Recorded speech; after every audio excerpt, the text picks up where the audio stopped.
Gillette, the best a man can get. Back here on First Things First on this Memorial Day, we're joined by FS1 NBA analyst Sarah Kusta. Good to see you guys. Thanks for being with us today. A holiday with the three of you. What's better? There's nothing better. There's nothing better. Yep. That's what I said this morning. It was a Saturday night to remember for Canada. Bucks Raptors Game 6. Kawhi Leonard fully justifying that trade to Toronto from San Antonio last year, posterizing Giannis to cap off a 26-3 run by the Raptors. Kawhi finishes 27 points, 7 rebounds, 7 assists.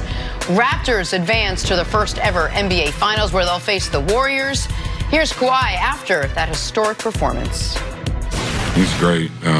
You know, I worked so hard to get to this point with the season I had last year. You know, just always betting on myself and knowing what you know, just knowing what I feel and, you know, what's right for me. I don't really judge my, you know, game like that. I'm more of a team aspect, see what my team is doing. Just want to win. I don't care about being the best player. I want to be the best team. I always said that. And, you know, just before the season when we made the trade, Masai felt that way about me. He told me how he felt and why he made the trade. And, you know, it's turning out well now. I mean, we're in the finals and we're not done yet. Kawhi is like, I don't know how many more good things I can say about him, right? I mean, he's just so good. And again, I'm seeing a level of competitive greatness out of him. I mean, it's just his willing us to win and him grabbing those rebounds and willing those shots in almost, it seems like, and going down and locking up somebody and taking the ball from them. It's what it is. It's great competitive. All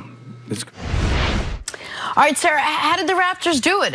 We all thought, a lot of people did, that they were left for dead at 0-2, but they somehow, not UCC, they somehow managed to win 4 in a row. Did you believe even after? This is what I've seen too much playoff basketball, and I've seen it change in games 3 and 4.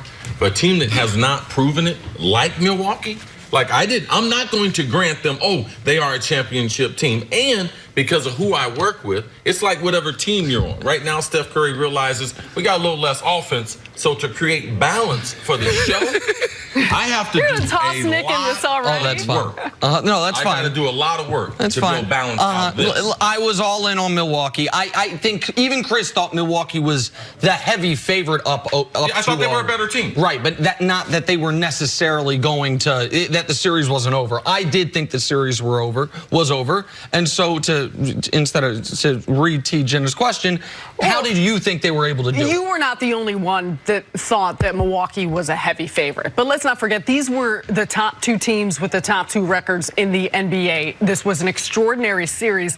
But I think it all starts, we watched Kawhi, we listened to how he spoke, not just after that game, but throughout the entirety of this whole series, of this whole postseason. Kyle Lowry said it. There was a steadiness to him. There is a way in which he has the same unwavering confidence regardless of the situation and circumstance. I think that filtered down to his team, and that was a hard-fought game 3 for them to come back in the manner of which they did, the double overtime win, to be able to take care of their home court and head back to Milwaukee. But I think everything about this win was predicated on their defense.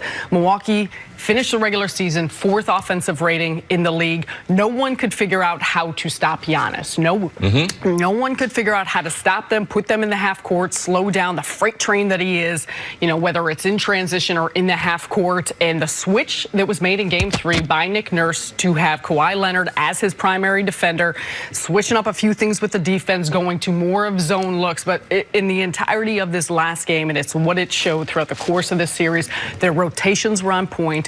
Communication was extraordinary. This was the type of stuff that is the elite type of defenses in the postseason that changed what Milwaukee could do offensively. To me, that ultimately won them the series. All right, so there's the micro and the macro. The micro is this. The Milwaukee Bucks play a very high variance level of basketball because of how many threes they allow and how many threes they shoot.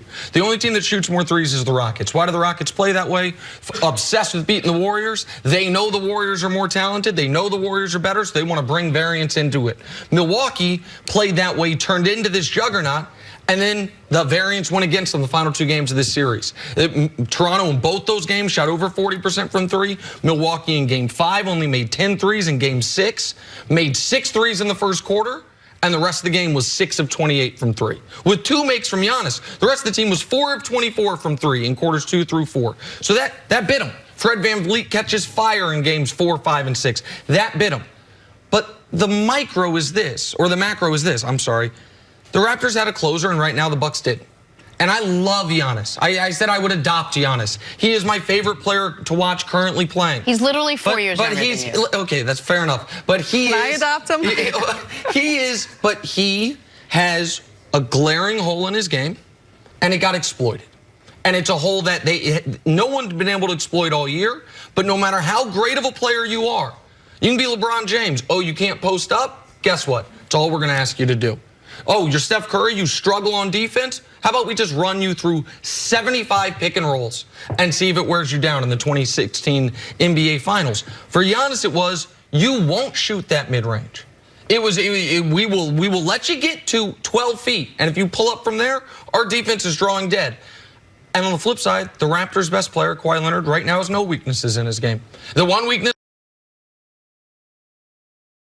was he doesn't pass. Okay, well now he had career-high 9 assists in Game 5 and then 7 assists in Game 6.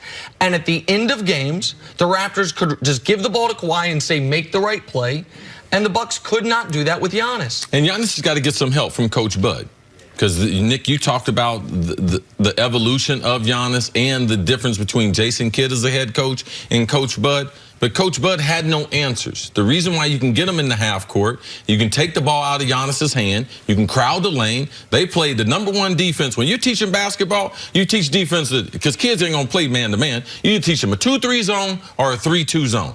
That's all they did against Giannis. They played the 3-2 zone, him coming down the middle. We're going to chip into the paint. We're going to be able to get out on the wing players. So they didn't have a game plan to put Giannis in the low post. If they had put him in the low post against Kawhi, oh, they would have had trouble because all you do is throw the ball in. If they decide to double team, he kicks it straight out for an open three-point look. And Giannis does not know how to attack the defense on either wing. He only attacks when he's at the point guard and at the top of the key. If he was on the wing, because they have such prevalent good corner shooters, the corner can't help him. So if he developed a wing game to go with the low post game, I believe that that's the Giannis we're going to see. But I think a part of that is what you need to do throughout the course of the series, even put him in different places and points of attack. And for Milwaukee, the offense was just too predictable. There wasn't many changes. So how good Toronto's defense was also was in part because what they saw to the Bucks was very much the same throughout the course of the entire series. You look at Kawhi now. Was Kawhi first of all, was he the best player in that series? And will he be the best player moving forward in the next series? I think without a doubt. First part of your question, I think without a doubt he was the best player in that series, the previous series we just saw. And I'm not sure going into that series, I think it was up for, at least in my mind, up for debate whether it would be Kawhi or Giannis. I think clear-cut Kawhi was not only what he did offensively, defensively, but the little thing. I mean, think about all the rebounds that he got, the offensive rebound. He had game-changing plays throughout the course of all 6 of those games. I'm not sure, though, as we head into the finals, what's Steph Curry going to look like? He's been excellent throughout the course, especially of these last 6 games playing without Kevin Durant. Is Kevin Durant going to come back? So I think it's going to be fun to see what players come out at the stage that we're getting set to see. If Kevin Durant was to rush himself and come back, it wouldn't even be fair to put him in it because I still believe the calf will be a lingering issue if he was on the court. But if we're judging basketball the way the basketball game should be played, there's 94 feet. There will be no question in this final who's the best player, and that's Kawhi Leonard.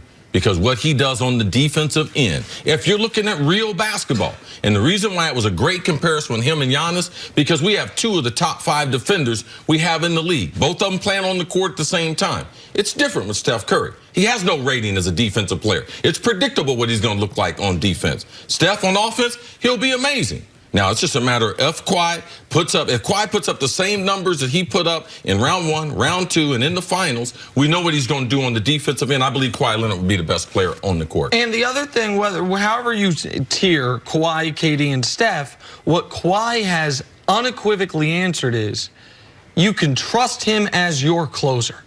And that was something that we hadn't seen him do on this type of stage in San Antonio, because he hadn't been on this type of stage. The last time he played in a conference finals game, a full game, was 2014. And people who watch basketball, people in the media, everyone wants to give San Antonio credit for all of Kawhi. Oh, they developed him. Oh, he did this. Oh, that looked like Kawhi Leonard. It's time for us to start giving Kawhi credit for developing his game. No doubt about it. But the point that I'm making is Kawhi, the Spurs actually, I think people have forgotten, hadn't made it back to it. They won the title in 2014. They only made the conference finals 1 year between now and then, and that was the year that Kawhi got hurt in the third quarter by Zaza Pachulia. So we hadn't seen him on this level of stage close people out. The Raptors had, starting with really, I would say, maybe going into the series, but certainly by game 3, even though they were down 2-1 after game 3, they knew if it is close late, it favors us. If it is close late, it favors our role players, and it favors Kawhi, because we don't have to scheme up something for him. We can just give him the ball and he'll figure it out.